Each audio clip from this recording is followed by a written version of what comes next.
A couple of years ago, I made a video comparing Ultrabooks versus workstation laptops, and I used two of the best examples that I can make my argument with at that time, and that would be for any given user. Now this time, I actually come around with a version 2, and this time with even more knowledge on the industry to hopefully help you decide on which type of laptop is better for you.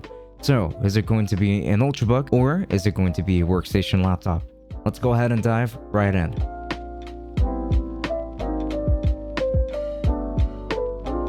For more great content just like this, just make sure to subscribe and then turn on the notification bell so that you don't miss any uploads. Also leave a like and a comment down below with all of your thoughts on this video. And while you're at it, I always leave affiliate links down below in the description as well. But make sure that you check out Ultrabooks so you can find the best deals on all of that tech that you're shopping for. It's a simple browser extension that helps you make the best purchasing decision. And lastly, don't forget to check out my merch store if you're into some monochrome clothing like everything I'm wearing right here. So with that said, links to everything down below.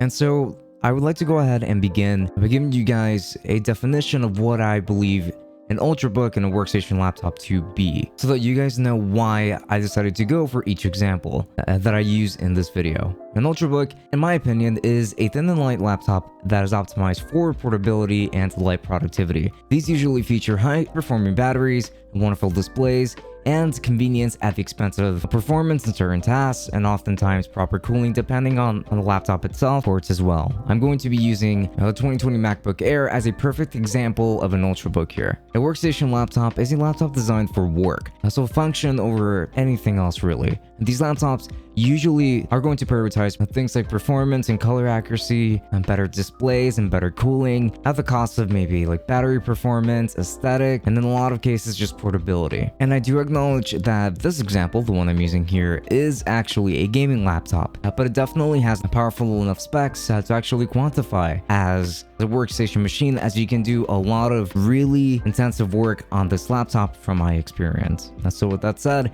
this is going to be an Alienware laptop, and this is going to have a Core i9. But let us go ahead and begin. So first off, let's just go ahead and talk about the differences in size when it comes to each respective types of laptops. Ultrabooks do tend to be pretty small and thin in general, and this is actually to favor portability versus most things, and usually this is to appeal to people who don't need monstrously powerful specs, but just a laptop that is easy to travel with and easy to use at all times. And the MacBook Air is a perfect example of just that, and being extremely thin and light and not even having an internal fan in order to keep the thickness to an absolute minimum. You're also going to see a compromise when it comes to the ports, as there are only going to be two Thunderbolt 3 ports and a headphone jack, and that's essentially it when it comes to Ultrabooks. Workstation laptops tend to compromise on things like portability. In particular, at least they used to, as there have been a lot of workstation laptops that aren't nearly as thick as this one, for example, but they don't necessarily suffice when it comes to cooling, which the Razer Blade 14 and 15 series of laptops are a prime example of, as well as the Dell XPS series of laptop. Having just really powerful hardware and terrible cooling, which keeps them from performing at their best, especially when keeping into consideration that these tend to be very thin and light nonetheless. And this laptop, the Alienware one that I have here, is incredibly thick in comparison, but it does offer a lot more in regards to ports, as it includes USB-A, USB-C ports, HDMI, Ethernet, a dedicated external GPU ports, etc. Not to mention that they place an emphasis on cooling and being able to actually cool powerful components inside properly, and we will get into the exact specs a little bit later, but these are some characteristics that separates the two in terms of their physical appearance. And when it comes to displays, they're usually going to use pretty different types of technologies on that front, just in order to make that work for any given size or any respective, I suppose, user. The MacBook Air has a very thin display, and a very glossy one at that, and doesn't get too bright. However, it does get brighter than the one on the Alienware. And I have noticed glossy displays in general, they just tend to look brighter too, and this is just a very general statement. It's not necessarily a fact.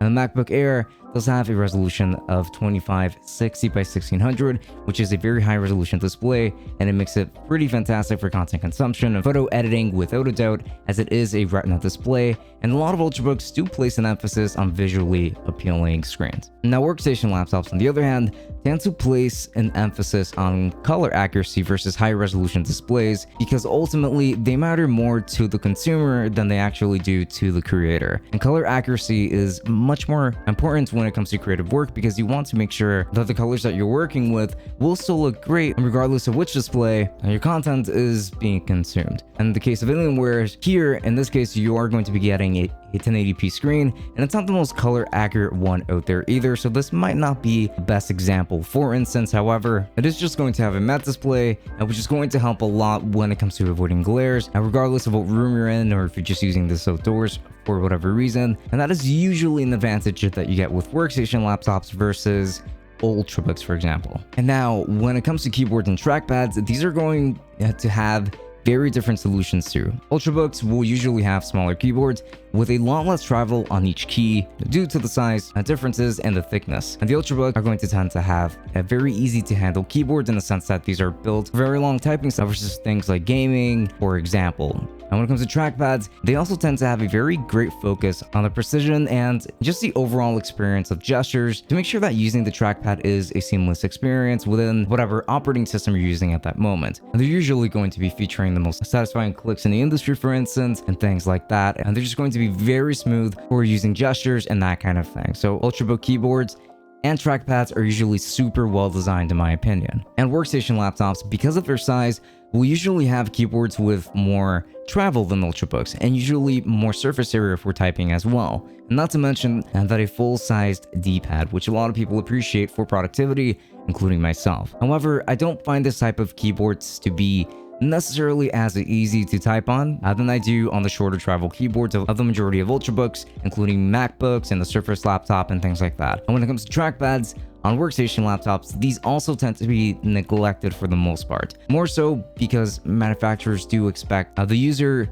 to use a separate mouse for work, and most workstation laptops, in spite of them being laptops, are also really expected to be used more stationary along with separate displays and other types of hardware, as they're meant really more so for professionals mostly. So they do tend to lack a lot when it comes to the smoothness and gestures. Even if they do still feature these things on the trackpads, regardless, they're just not as nice to use per se because it's just not a priority. And now when it comes to specs, this is when things really start to get pretty different, and this is going to be the case also with the next category, and hopefully both of these are going to be very helpful in helping you determine which machine is best for you, since it directly has to do with performance and different types of software. And Ultrabooks, as of 2020, are going to feature quad-core CPUs for the most part, and these are going to be usually low wattage CPUs. And now these modules are capable of much more than the dual-core nonsense that we used to get on Ultrabooks way back when, but they still don't really offer that massive of a difference when it comes to overall performance, since they do tend to retain lower clock speeds in general. Somewhere lower than 2 gigahertz per core usually come across like things like a small SSD. You can get higher storage numbers, but they can get exponentially expensive, and that's just not necessarily ideal for everybody, and you're kind of stuck going with a machine that has between 4 to 16 gigabytes of RAM at the highest when it comes to that sort of thing, and not to mention no dedicated graphics unless you're getting a very specialized Ultrabook like the Razer Blade Stealth, for example, that does actually come with an integrated graphics card, but that's super expensive. And workstation laptops used to feature quad-core CPUs at the base and go a little further up from there. However, as of 2020, a lot of workstation laptops feature 6 and 8 cores in general on all of their CPUs. Although higher-end ones can feature something like Threadripper CPUs, which have many more cores, just going with 6 or 8 cores is already very good. And in terms of clock speeds on laptops, it's usually around like 3 gigahertz or so, or just a little bit lower than that. And the CPU on this particular Alienware is going to be a 6-core, 12-thread Intel Core i9, an 8th gen CPU that is an absolute monster, even by today's standards on a laptop. But we have seen more powerful options as of recently for sure.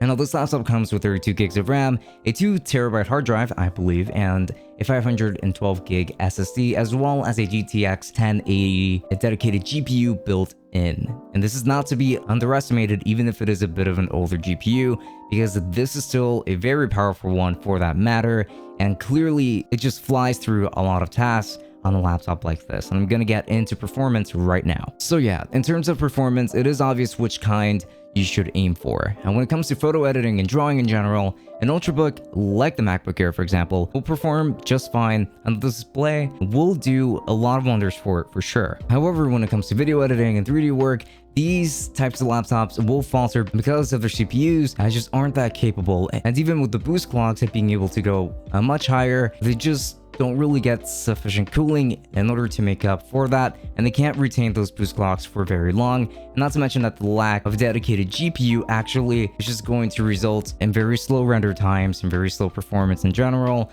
probably a lot of crashes. It really just depends on what you're working with, but for the most part you might just experience things like this because Ultrabooks just aren't built for this type of work really. And on the other hand, workstation laptops are built for performance in particular. Essentially everything that is lacking hardware-wise to an Ultrabook, a workstation laptop is going to have.